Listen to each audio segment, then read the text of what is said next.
Is the antidepressant you were told is safest for teens actually no better than a placebo after 12 weeks, and linked to far more serious harms than you were led to believe?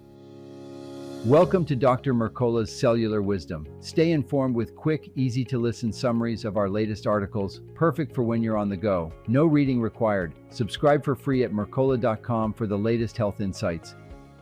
Hello, and welcome to Dr. Mercola's Cellular Wisdom. I'm Ethan Foster, and today we're unpacking a fresh reanalysis of a landmark trial that is reshaping how you think about fluoxetine for adolescent depression. I'm Alara Sky. We're looking at the Treatment for Adolescents with Depression study, or TADS, a 2004 trial that drove prescribing for years. Researchers recently re-audited the raw data using the RIAT approach, restoring invisible and abandoned trials, and what they found reverses key claims about effectiveness and safety that influenced countless treatment decisions. TADS enrolled 439 adolescents ages 12 to 17 with major depressive disorder and split them into 4 arms: fluoxetine alone, cognitive behavioral therapy alone, the combination, and placebo. The reanalysis confirms that the combination arm showed the largest symptom drop, but the pivotal finding is this: fluoxetine by itself offered no measurable advantage over placebo by the end of the 12-week acute phase. The timing matters. Original TADS papers emphasized early benefit around week 6, yet the reanalysis showed that by week 12, the difference on the Children's Depression Rating Scale Revised was statistically insignificant between fluoxetine and placebo. That reframing directly challenges the narrative that the drug's superiority was clear and sustained through acute treatment. Safety signals were far more serious than the published record suggested. Investigators identified 11 additional suicide-related events that were hidden or misclassified, bringing the total to 21. Over 2/3 of all serious adverse events occurred in participants who took fluoxetine. These were not limited to suicidality and included hospitalizations and severe neuropsychiatric symptoms. Across the trial, 369 adverse events were documented in 171 participants, with 66% arising in the fluoxetine group. Reports included hospitalization for chest pain, pronounced mood swings, and cognitive disturbances. Several were visible in case report forms but never surfaced in journal articles. Others were downgraded or excluded by thresholds that filtered out meaningful but non-severe harms. Methodology choices also inflated positive impressions. Multiple comparisons were made across groups without proper correction, raising the risk of chance findings being labeled significant. And while the combination of CBT plus fluoxetine outperformed on symptoms, those therapy sessions were unblinded, inviting expectancy effects that can amplify perceived benefit regardless of the medication's true impact. A separate review in BMJ Open examined how TADS publications handled harms over time. Out of 48 papers, only 8 even mentioned adverse events, often briefly.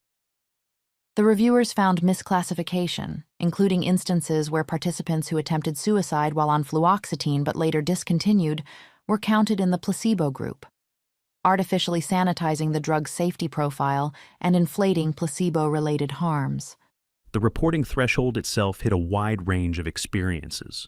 TADS defined adverse events as those causing clinically significant interference with functioning, medical attention, or medication use.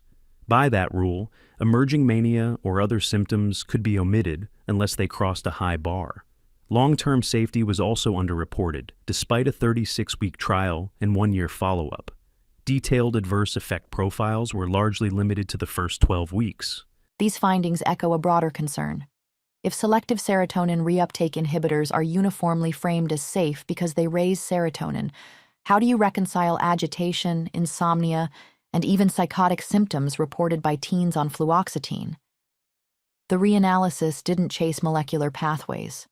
It documented a mismatch between real-world reactions and what the original narrative promised.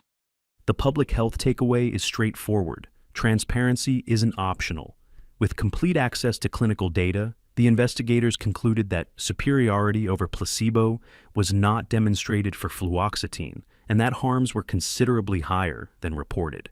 Had those facts been clear in 2004, fluoxetine likely would not have become the default first-line option for adolescents.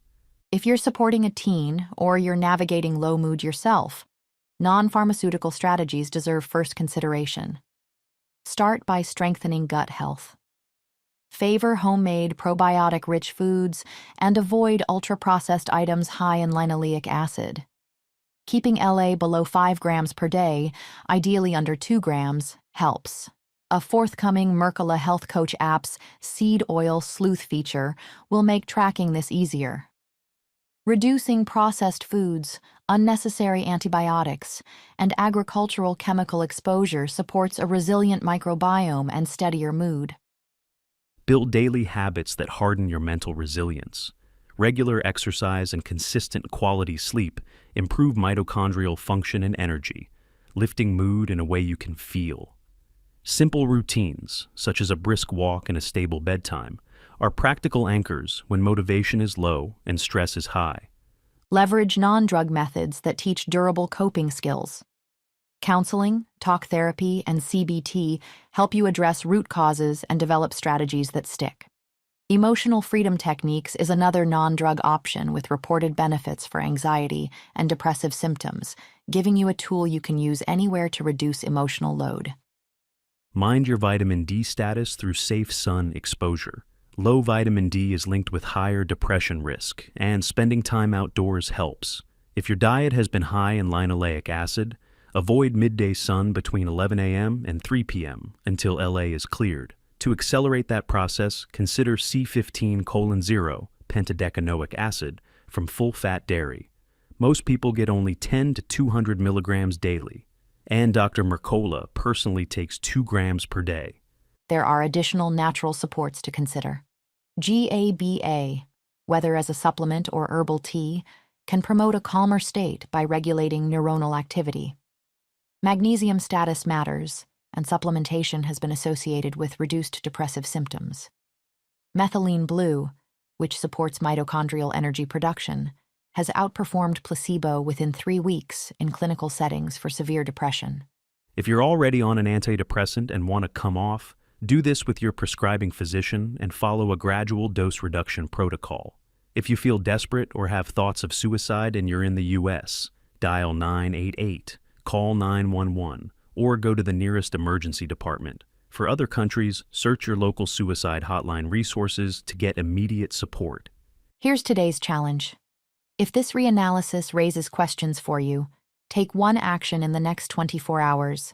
Schedule a conversation with your clinician about treatment options beyond fluoxetine.